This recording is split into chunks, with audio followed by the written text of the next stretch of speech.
Brothers and sisters in the Dharma, may all beings be well. May all beings live with clarity and peace. Today, I would like to reflect with you on a simple phrase that often appears in modern motivation: be 1%. At first glance, this sounds like competition, self-improvement, or even ego. But from the Buddhist teaching, this phrase can point to something very different, not becoming better than others, but becoming slightly more awake than yesterday. This is a subtle but profound shift. The world tells us to climb a ladder, to race against our neighbors, to accumulate more and more. It measures success by external markers. But what if the truest form of progress is invisible to the outside world? What if the most meaningful 1% improvement happens not in our bank accounts, but in the quiet space of our own minds? This isn't about outperforming anyone.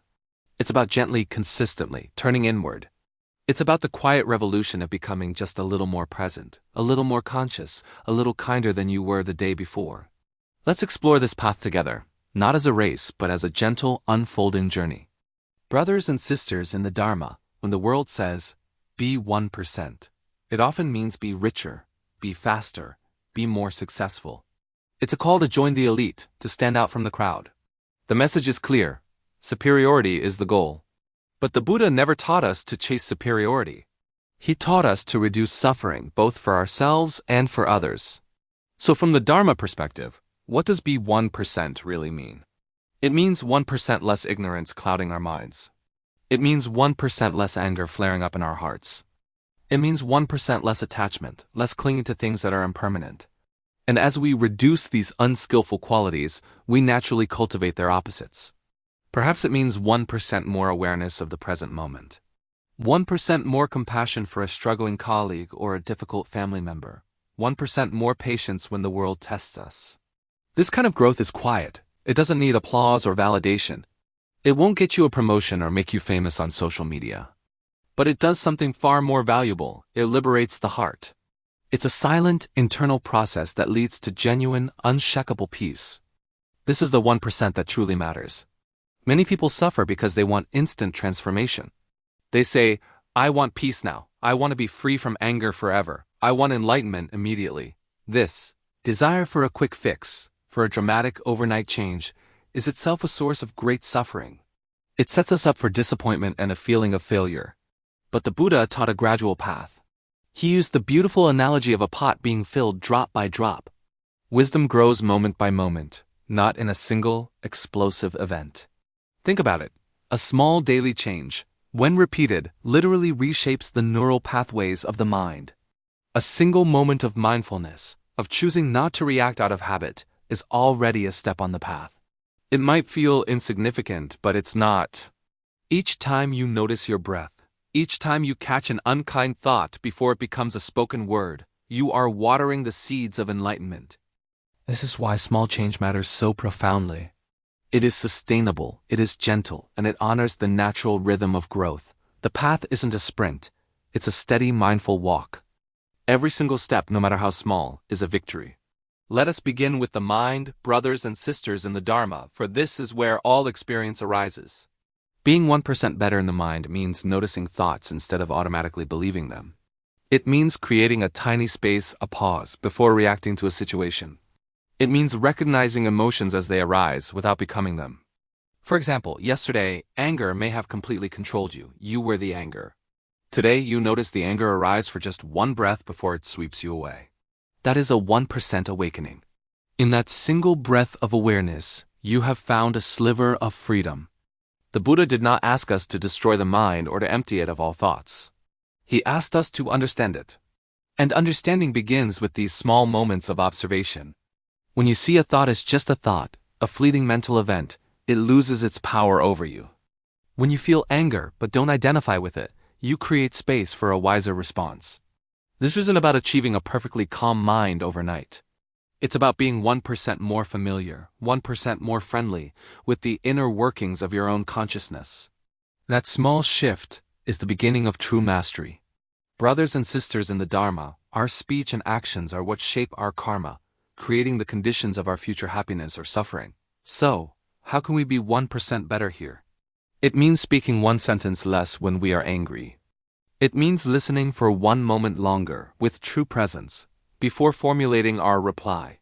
It means choosing one kind action, like holding a door or offering a genuine smile, over a habitual reaction of indifference.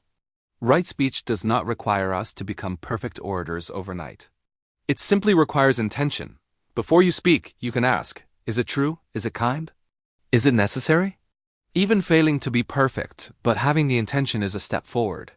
Right action doesn't demand grand heroic gestures. It asks for consistency in the small things. One moment of restraint, of choosing not to send that angry text or make that cutting remark, can prevent a lifetime of regret. These small choices, repeated daily, build the foundation of an ethical and harmonious life. They are the practical application of our inner work. Being 1% better in our actions and words is how we bring our practice from the meditation cushion into the world, transforming not only ourselves but also our relationships with everyone around us. This may sound strange, brothers and sisters in the Dharma, but even our experience of suffering can be practiced. Being 1% better in suffering doesn't mean suffering less. It means changing our relationship to it. It means suffering without adding hatred or resentment on top of the pain. It means experiencing pain without the secondary layer of self-blame. It means facing difficulty without falling into despair. The Buddha never promised a life without pain. The first noble truth is the existence of suffering. But he taught freedom from the mental resistance to pain, which is the true source of our anguish. When suffering is met with understanding and acceptance, instead of with fear and aversion, it loses its power to control us. That loss of power is a form of awakening.